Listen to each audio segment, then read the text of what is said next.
요즘 미국은 인공지능 기술의 핵심이자 나라를 지키는 데 가장 중요한 반도체를 자기 나라 안에서 직접 만들기 위해 온 힘을 쏟고 있죠.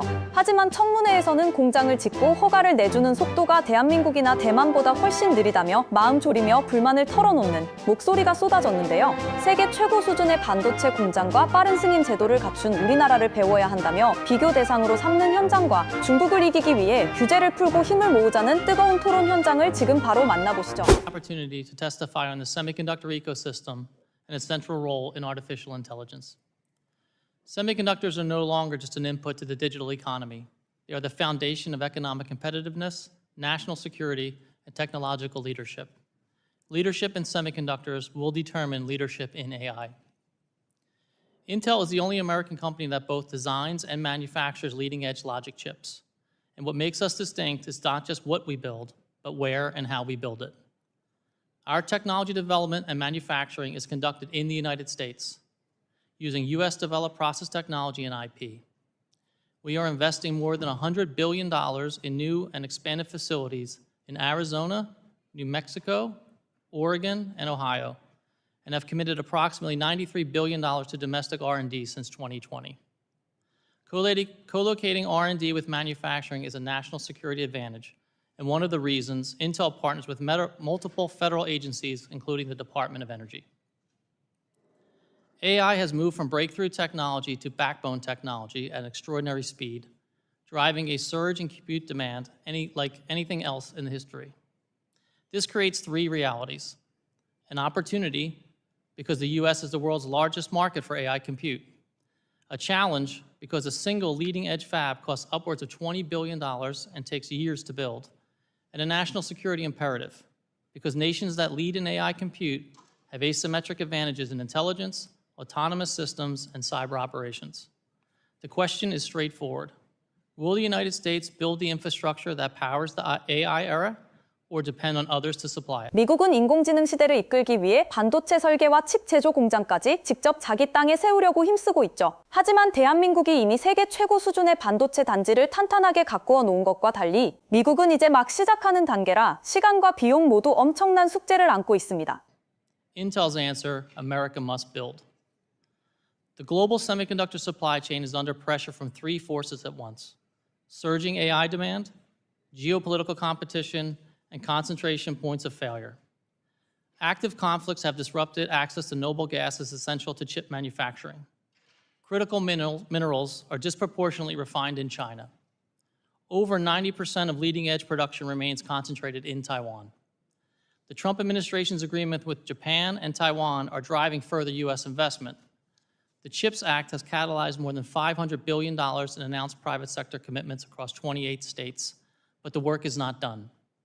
Intel urges trade policies that strengthen rather than tax domestic manufacturers, with targeted exemptions for specialized inputs unavailable domestically, updated country of origin rules, and duty drawback programs that incentivize global customers to buy American-made chips. Two areas require near-term action. First, the US approval process for specialty chemicals used in advanced manufacturing is significantly slower than in Taiwan, Korea, and Japan. With EPA's TSCA fee authority expiring September 30th, Congress has a timely opportunity to level the playing field without compromising health or environmental protections. Second, the semiconductor industry will need 115,000 additional workers by 2030, with more than half at risk of going unfilled.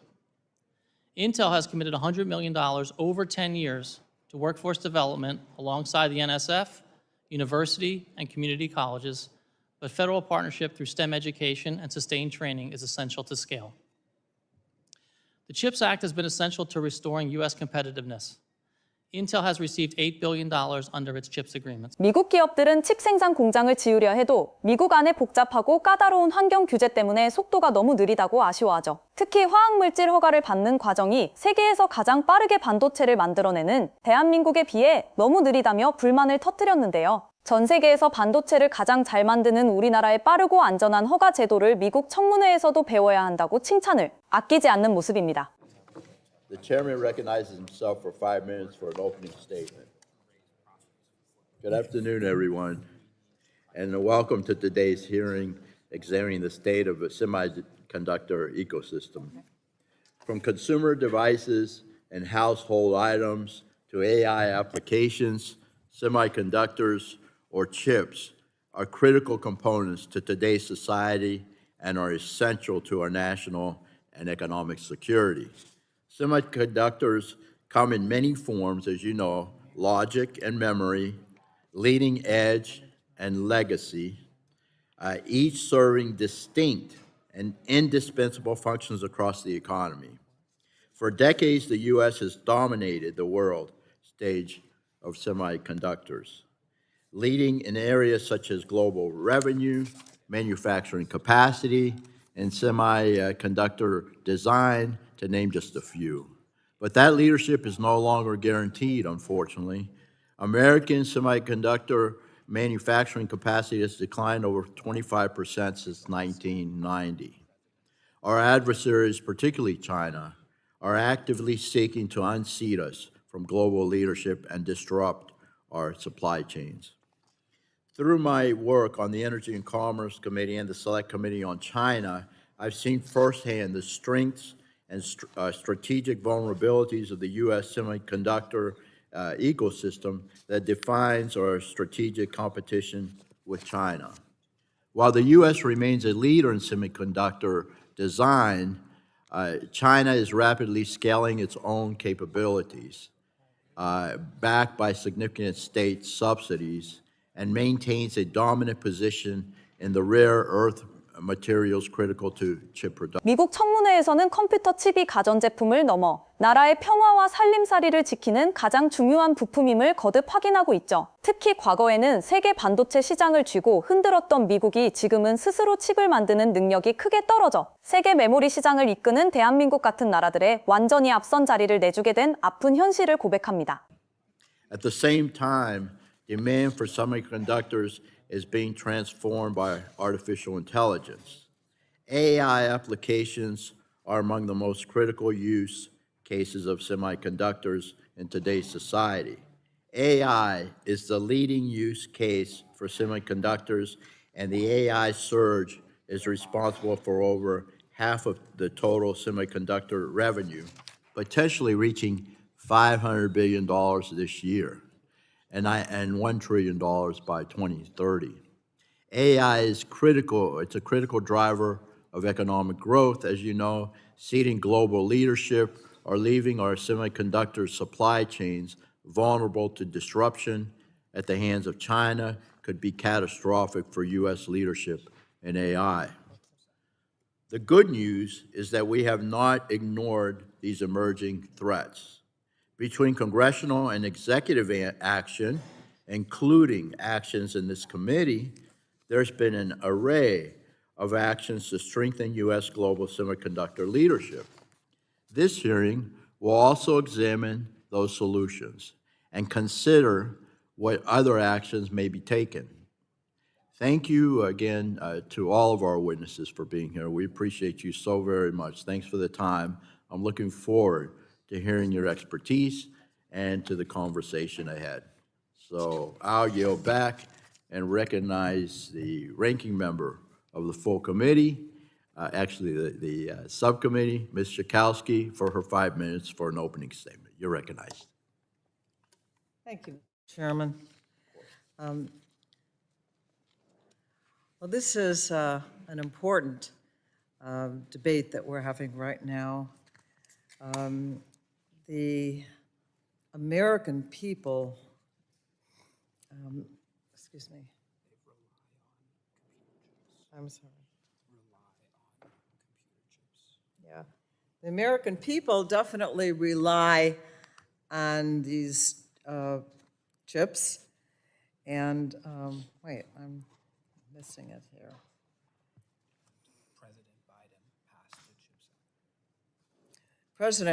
President Biden did the CHIPS Act, which created a lot of jobs for a lot of people. But what has happened now is, unfortunately, with President Trump, we are seeing that a lot of those jobs are going away. And 인공지능에 필요한 반도체를 구하려는 경쟁은 전 세계적으로 더욱 뜨거워지고 있죠. 특히 중국이 중요한 지하 자원을 무기로 삼아 따라오고 있지만 인공지능에 꼭 필요한 핵심 메모리 반도체 기술만큼은 대한민국의 공급망 없이는 하나도 만들 수 없어 미국의 불안해하는 마음과 우리에 대한 의존은 날로 깊어만 갑니다. what? I yield back. Okay, thank you very much. Lady yields back. I thank her for that. And now I recognize the chairman of the full committee, Mr. Guthrie, my good friend, for 5 minutes for an opening statement. You're recognized, sir. Thank you, Mr. Chairman. Thank you for convening this important hearing, and I want to thank all of our expert witnesses for being here. Semiconductors are foundational to modern technology and to our economy. From smartphones to cars and household appliances to advanced AI systems, these chips are embedded in nearly every aspect of our daily lives. But their importance goes far beyond the many end uses. The semiconductor industry is a major driver of economic growth, supporting millions of jobs and generating tens of billions of dollars in export revenue. Semiconductors are also central to the AI infrastructure boom, which is already delivering tangible benefits to Americans through economic growth, tax revenue, reinvestment in their communities, and innovations that improve the quality of life. However, the benefits are not a guarantee. The U.S. semiconductor manufacturing capacity, manufacturing capacity has declined from its historical highs, and while we remain leaders in design and advanced equipment, that leading edge is under pressure from strategic competitors and adversaries. In the wake of the COVID-19 pandemic, we saw how semiconductor shortages exposed the vulnerabilities in our supply chains, costing families and the economy hundreds of billions of dollars. In response, the Trump administration has taken meaningful steps to strengthen American competitiveness across the semiconductor ecosystem, helping to secure $500 billion in private investments to boost our domestic semiconductor capabilities, drive significant economic growth, and support our national security. However, we're at a critical inflection point. Our global leadership is being challenged, our supply chains remain vulnerable, and the stakes of our economy and national security cannot be higher. At a time when demand for semiconductor 반도체 칩이 부족해지면 자동차와 휴대전화 같은 생활 필수품은 물론 병원 장비까지 만들지 못해 전 세계 살림살이가 멈춰 서게 되죠. 결국 세계 시장 전체가 가장 큰 반도체 공장들을 가진 대한민국의 가동 여부에 큰 영향을 받을 수밖에 없는 셈인데요. 이에 미국이 반도체 문제를 해결하기 위해 우리 기업들과 손을 잡았던 일들에 대해 다음 의원의 의견을 들어보시죠. is at an all-time high. We must examine the state of the semiconductor industry and what more must be done to ensure continued American leadership. And I was talking with some earlier, and every time I talk with my colleagues on both sides of the aisle, we absolutely all agree that the number one priority, that defeating China in every aspect, particularly in technology, is the number one priority. I think you can get 435 votes if you said we were going to beat China. I do believe in the bottom of my heart everybody wants to do that. And so we got to figure out the right pathways to do it. How do we do it? And it's also who controls technology. Our friend Gary Palmer, who's on the subcommittee today, always says it's not going to be a superpower, but the superpower. And so what we're talking about today is extremely important. This is the building block. I wouldn't even want to say block. It's like a speck now. It's just amazing when you look at the scale of what our industry this industry has become and what is becoming, and the minuscule chips and the power that they have. I remember they used to have calculators that cost $80 that just added and subtracted, and now I'm old enough to know that. And so then now they don't, it's just amazing that what happens. I remember going to see a computer. I did a field trip to see a computer when I was a Cub Scout, and that computer, which took up an entire room at a credit union, couldn't do what this phone does, and even close to it. So it's amazing what you guys have done, what your industries have done. There's so much more to do. And I really believe that all of us on both sides of the aisle on this committee and in Congress want to make this happen and figure out the right pathway where we can find common ground to make sure we beat China. Thank you, and I will yield back. Thank you, Mr. Chairman. I appreciate it. I'm old enough to remember, too, those calculators, $80 calculators, Texas Instruments. I think that was the first one. Anyway, let me go ahead and yield to my good friend, Ms. Castor, who will be representing the ranking member today, I'll yield to you for 5 minutes for your 미국 의원들은 기술 경쟁에서 꼭 중국을 이겨야 한다는 큰 약속 아래 법안을 만드는 일에 뜻을 모으고 있죠. 다만 미국 스스로의 힘만으로는 반도체를 직접 만들기 어렵다 보니 전 세계에서 가장 칩을 잘 만드는 대한민국 대기업들을 미국 땅으로 모셔오기 위해 엄청난 지원금을 주겠다며 열심히 매달리고 있습니다. opening remarks. Well, thank you, Chairman Bilirakis. Yes, Ranking Member Pallone is debating legislation on the floor, so if he were here, he would be offering this statement. But this is a very important hearing examining the semiconductor ecosystem because semiconductors are a critical part of the electronic devices we use every day, everything from computers to phones to cars to medical equipment and more.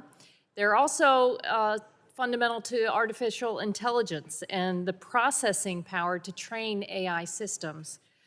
And while the United States has been a consistent leader in chip design, the same cannot be said for chip manufacturing. Since 1990, the nation's share of global semiconductor manufacturing dropped from 36% to just 10% in 2020.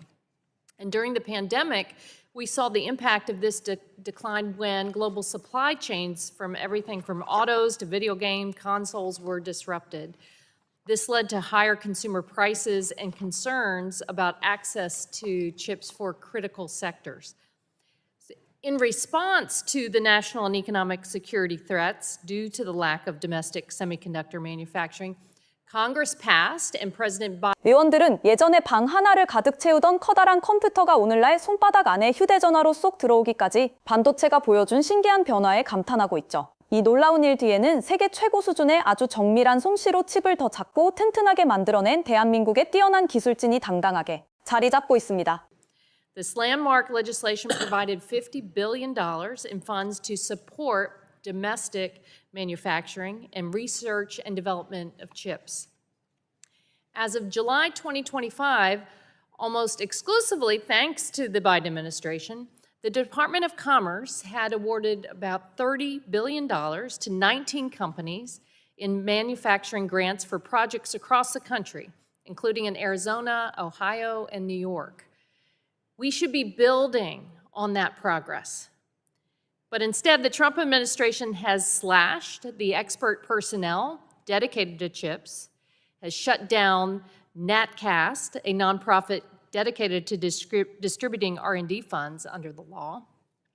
And at a time when other nations are investing heavily in research and development, it is irresponsible and dangerous to delay America's efforts. Even more irresponsible, President Trump's reckless war with Iran. And the chaotic tariffs that are straining the already complex and fraught semiconductor manufacturing supply chains at a time of unprecedented demand for chips. This demand is driving a shortage right now of memory chips, which is raising prices for consumer devices at a time when Americans are already struggling to afford basic goods like gas and groceries. Finally, as we talk about semiconductors which make possible the AI models that are becoming increasingly enmeshed in our lives, we cannot ignore the downstream impacts of those models on Americans, including the privacy impacts. We should be protecting consumers using AI through strong bipartisan federal data privacy legislation that includes both robust data minimization to defend consumers from abuse of their personal and sensitive. 미국 정부는 지원금을 주며 세계적인 기업들을 불러들이고 있지만 자기들 고집대로 세운 무역 장벽이나 갑작스러운 법 변경이 대한민국 같은 친한 나라들과의 반도체 협력에 찬물을 끼얹지 않을까 걱정하고 있죠. 또한 인공지능 기술이 너무 빠르게 발달하자 개인정보를 안전하게 지키는 대책을 세워야 한다고 요구합니다. I know we were pushed to make America great again, bring things back that have been made overseas for so long. We still have to have trade. We have to have trade in some, a third of Kentucky agriculture goes overseas, so we want trade to go back and forth. So, but why specifically in the semiconductor ecosystem should the U.S. have the leadership in this role?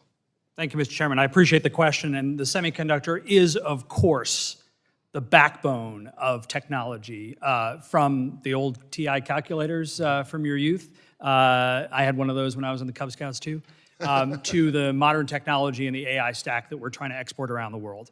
It is so important to recognize that for trade purposes, that 95% of the people who live on the planet don't live in the United States. We've got 5% of the world's population. So we want everybody to enjoy the products, the services that are made in the United States and exported to the world. So I think it's enormously important, as you highlighted, for us to view trade policy as the biggest opportunity for us to ensure the success of these manufacturing efforts. Manufacturing in the United States is undergoing a renaissance. This administration is very focused on it, as you noted, and we have to give it time to succeed. It takes 3 to 5 years to build a semiconductor fab. It can't happen overnight. We need to build out the ecosystem that surrounds it. In the meantime, we want to make sure that things that are made in the United States are exported to the rest of the world, and trade policy can help make that happen. Okay, thank you. So, Mr. Grebe, as the U.S. competes with China across semiconductor ecosystem, it is important we have U.S. companies who are dominant in their fields, and we have sound public policies to ensure the dominance. So could you, in terms of Intel or just in the semiconductor industry, what are the 2 most impactful policy changes you would like to see coming from the United States? The 2 biggest ones we would like to see is an extension of the AMEC credit and also very specialized tariff policies that allow us to import products that cannot be made in the United States that are critical for semiconductor manufacturing here in the United States. This is a global economy, and it's a global landscape of people we're competing against. And if we're paying tariffs when other people are not, we're going to be at a competitive disadvantage in the marketplace.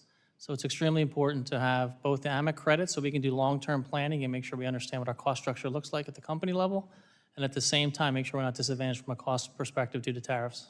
So what products can you not get in the United States that are important to your? Oh, there's most of the Is it mostly rare earth or critical UV minerals? equipment would be a big one coming from the Netherlands, things like that. Okay, all right, thank you. So 미국 반도체 기업들은 세금 혜택을 더 늘리고 수입할 때 내는 관세를 지혜롭게 깎아주어야 세계 무대에서 싸울 수 있다고 조언하죠. 특히 대한민국처럼 칩을 만드는 부품을 대주는 친한 파트너들과 편하게 거래할 수 있도록 불필요한 세금 부담을 줄여주는 지혜로운 정책이 빨리 나와야 한다는 생각입니다. Mr. Oxman, again, the AI infrastructure boom is driving significant demand for semiconductors. It's the base that everything's built on. How can the U.S. capitalize on this demand and secure its economic and societal benefits? You're absolutely right, Mr. Chairman. AI is the future, and the United States is currently in the lead, but China is quickly catching up. We know that China is engaging in a state-sponsored effort to lead the AI stack around the world. They would like the rest of the world to dominate AI. We have a program that the administration has put in place here in the United States, the AI Export Program, that's really focused on making sure that the rest of the world buys American-made and American-designed and American-researched AI technology. That's, I think, the best effort for us. We're making it happen here at home. We're making sure that American AI is available to all consumers and businesses here, and they're benefiting from it. It's creating jobs. But we also want to make sure the rest of the world adopts what we like to call the American AI stack, to make sure that we can lead the world in technology as well. Mr. Grebe, just with a minute. So Mr. Oxman made the point, I think we've talked earlier, or others, that in automotive, whatever, China picks an industry, we're going to put so you're competing against a state, a major state, not just, a major player with major resources. How does Intel compete when they're competing with a state like China, and what can we do to, because that's not our system, but we need to make sure we're not in the way. What kind of things can we do to help you besides what you just said? Yeah, the biggest thing is continue to invest in R&D, number one. Number two is to make us not have a cost disadvantage when we're doing manufacturing here in the United States. But the key thing for us is to make sure from an R&D perspective, we're continuing to fund programs that give America leadership from a semiconductor perspective that keep pushing us ahead. And those things include the AMEC tax thing like we discussed and very smart tariff policy. Okay, so you argue we can always compete with our brain power and our capital to be able to do it, but we have to not put roadblocks in your way to Correct. do that. All right, well, thank you. I only have a few seconds left, so I'll yield back. Gentleman yields back. Now we have Mr. Soto You're recognized. Oh, actually, Ms. Gasser just slipped in. 청문회에서는 중국이 지하 자원을 끊어버리는 공격에 대비하기 위해 친한 동맹국들과 안전한 자원 구하기 통로를 함께 만들어야 한다고 강조하죠. 특히 고성능 인공지능 환경을 갖추기 위해 세계 1등인 대한민국의 메모리 반도체 기술과 손잡고 미국식 인공지능 방식을 전 세계로 퍼뜨리기 위해 애쓰고 있습니다. 반도체가 이제 쉬운 산업이 아니라 한 나라의 미래를 결정하는 힘이 됐다는 걸 보여줬습니다. 인공지능이 커질수록 더 많은 칩이 필요하고 미국은 그 칩을 다시 자기 땅에서 만들고 싶어. 하지만 현실은 생각보다 쉽지 않았죠. 공장 하나를 짓는 데만 막대한 돈과 시간이 들어가고 꼭 필요한 소재를 승인받는 과정도 한국이나 일본, 대만보다 느리다는 말까지 나왔습니다. 우리가 너무 익숙해서 당연하게 여겼던 한국의 반도체 생태계가 다른 나라 입장에서는 쉽게 따라오기 어려운 속도와 체계였던 셈입니다. 동시에 중국은 자원과 국가 지원을 앞세워 계속 따라오고 있고 대만에 몰린 첨단 생산도 미국에겐 큰 불안 요소였습니다. 그래서 미국이 반도체를 말할 때 한국 같은 동맹국의 이름이 계속 나올 수밖에 없었던 것 같습니다. 이제 반도체는 누가 더 싸게 만드느냐의 문제가 아니라 누가 미래 기술의 중심에 설 수 있느냐의 문제가 아닐까 합니다. 시청자 여러분들은 오늘 영상을 보고 어떤 생각이 드셨나요? 오늘 영상은 여기까지입니다. 시청해주셔서 감사합니다.